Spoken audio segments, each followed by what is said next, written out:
Unpopular opinion, let's go. So Devin Haney is no longer a champion. These are the facts. He had to become a champion in recess because he wasn't fighting. Sandor Martin was his mandatory, whom he paid step-aside money to. And ultimately, after the Ryan Garcia fight, it sounds like he wanted to take some time off. So Devin Haney no longer being a champion. Eddie Hearn, a brand new article and interview came out where Eddie Hearn has floated the idea of Devin Haney returning to the ring to face Liam Paro for the IBF belt.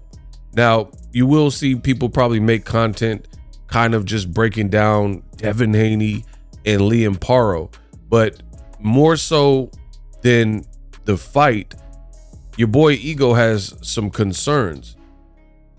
What about the IBF's 10-pound rehydration rule, right? This is what's really concerning to me. So again, I'll let other people break down the fight and its nuances and who they think will win. But just because Eddie Hearn floated this idea, I want to talk about some other things, namely the IBF 10-pound rehydration rule for the day of the fight, since this wouldn't be a unification.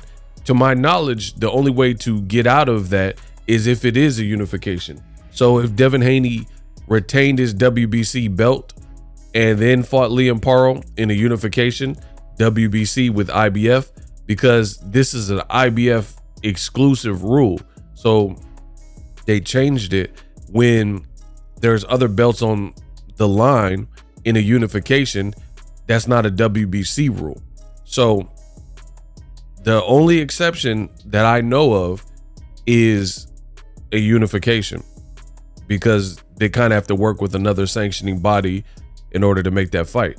But if it is an IBF fight only, and the only thing at stake is the IBF belt, I believe the IBF's rule still applies. So with Devin no longer being an actual belted champion, it becomes the question for me, can Devin Haney essentially make two weigh-ins, the Friday before the fight and then the same day rehydration that is mandated, since Devin Haney seems to rehydrate enormously overnight? So for me, I'm thinking that could be problematic. So I know Eddie Hearn is floating around this idea like, yo, Devin Haney could return. Another reason, just a sidebar reason, why your boy Ego feels that is problematic is because Devin Haney, in my opinion, this is just my opinion. I'm not Devin's coach. I'm not his team. You know, this is just my opinion. But based on what happened in that Ryan Garcia fight, I told you 9 months to a year is probably what Devin should take off. And Eddie Hearn is talking about making this fight in December, which to me, this is just my opinion now. I want you guys to be mindful of that. I think that's too soon for Devin to come back, given what happened in the Ryan Garcia fight. Listen, I'm not here to talk about all the semantics and things like that. Devin is undefeated pretty much from a technicality. You can bend it, twist it, pull it, bop it, whatever, and try to spin that.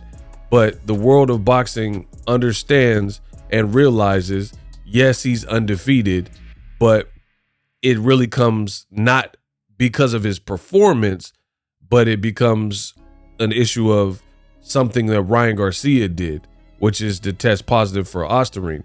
And I know some people are like, hey, but cheating is cheating. Absolutely, which is why Devin Haney got the fight overturned and Ryan is now suspended. But I feel like I got to be the best in the business, and it's not even close.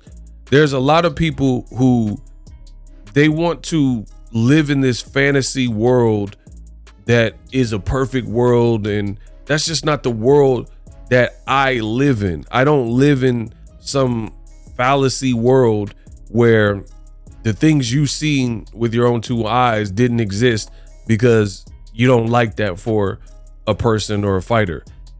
Bad things happen to good people all the time in real life. Life is going to throw you lemons. Listen, if you live any life, see, look at Devin. Look at these faces when he was at lightweight making that cut. But anyway, if you live any life worth leading, then you'll know that life is going to throw you lemons. And for Devin, unfortunately for him, he got battered. He got dropped multiple times. They said it was 3, but it really was more than 3 times. So I think he should probably sit this year out and then try to come back strong in 2025.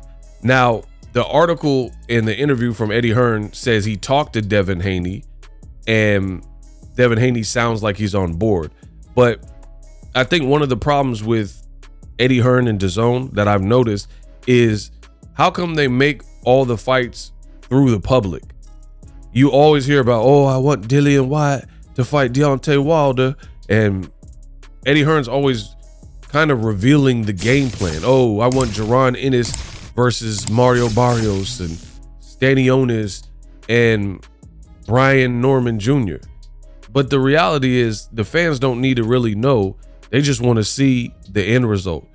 Will you make the fight? So if you can make a fight with Liam Paro, who's the IBF champion and had a good performance out of Australia, he's Australian, you know, and he had a good performance beating a guy who was favored to beat him for the IBF, and that is Subriel Matias, then just make the fight. It doesn't need to be discussed with the public. You have the power to make the fight and get it over the line. So I think that's a egregious mistake. You never really see this from PBC.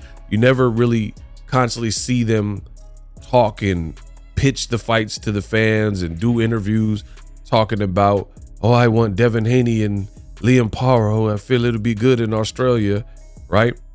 Sidebar, what happened to Richardson Hitchens? Because I thought Richardson Hitchens was Liam Paro's IBF mandatory, and then he's with Eddie Hearn, and Richardson Hitchens left Mayweather Promotions, signed with Eddie Hearn. Why would he not get the Liam Paro opportunity? So the whole Devin fight, will it happen, is a big if, but as I've stated, based on what I've seen in the Ryan Garcia fight, I don't think Devin Haney should come back as soon as December. He just had this fight with Ryan Garcia, and you can say whatever you want, but it wasn't a masterful performance from Devin Haney. And you can say, oh, it's because of Ryan was on drugs. The bottom line is he went through it. He went through all the grueling rounds.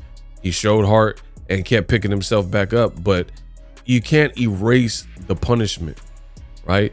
You can talk about Ryan's a bad person and Ryan's a cheater. You can say these things, but again, it doesn't change what happened. It doesn't change the end result. And I've used this example. If somebody gets in a car crash and somebody hits them and then they have whiplash and back problems now from this car wreck, even if the insurance sides with you and the insurance is like, yo, that driver, they were at fault because they crashed into you. That's cool as far as it relates to insurance and getting paid out, but it doesn't change the fact that you have PTSD. It doesn't change the fact that you went through an actual car accident and now you have whiplash, you've suffered back injuries, you slipped a disc, whatever the situation is. And again, on my channel, I deal with realities. But as it relates, I truly don't know. I know Devin's a professional and he didn't miss weight, but with how much he rehydrates and then whatever psychological damage the Ryan fight may or may not have done, which I think it has left something with him, because he sounded shaken up on that ESPN interview when he found out that Ryan Garcia tested positive. So all these things considered, I think it's too soon to come back, for one, and then two, with the IBF having that rule of 10 pounds rehydration, I'm super curious if Devin can even do that. So I'm not sure, but it's possible because he's listed as the WBC champion in recess despite him not fighting Sandor Martin, maybe him being a champion in recess allows him to not have to deal with that 10-pound rehydration clause. But even if that is in fact the case, which I don't know, is up to the IBF, I guess. The other issue is it's still coming back months after the Ryan Garcia horrific fight for you. So I think that's a bit too soon. Let me know what you guys think. Do you want to see Devin Haney back for Liam Paro? And the other thing is, just look at it. He fought 2 times in Australia versus George Kambosos, and then now he got to go back to Australia to fight Liam Paro, who's the champion, got more momentum, beating Subriel Matias, beating Montana Love on Haney's undercard. So Devin will have his back against the wall because Liam Paro, I know they've sparred, and I heard Devin did well against Liam Paro in sparring, but that was obviously before the Ryan Garcia fight. And this is a powerful southpaw who has momentum and has gained confidence since that point. And for all intents and purposes, Devin, after the Ryan fight, may have doubts and may have lost confidence. Let me know what you guys think.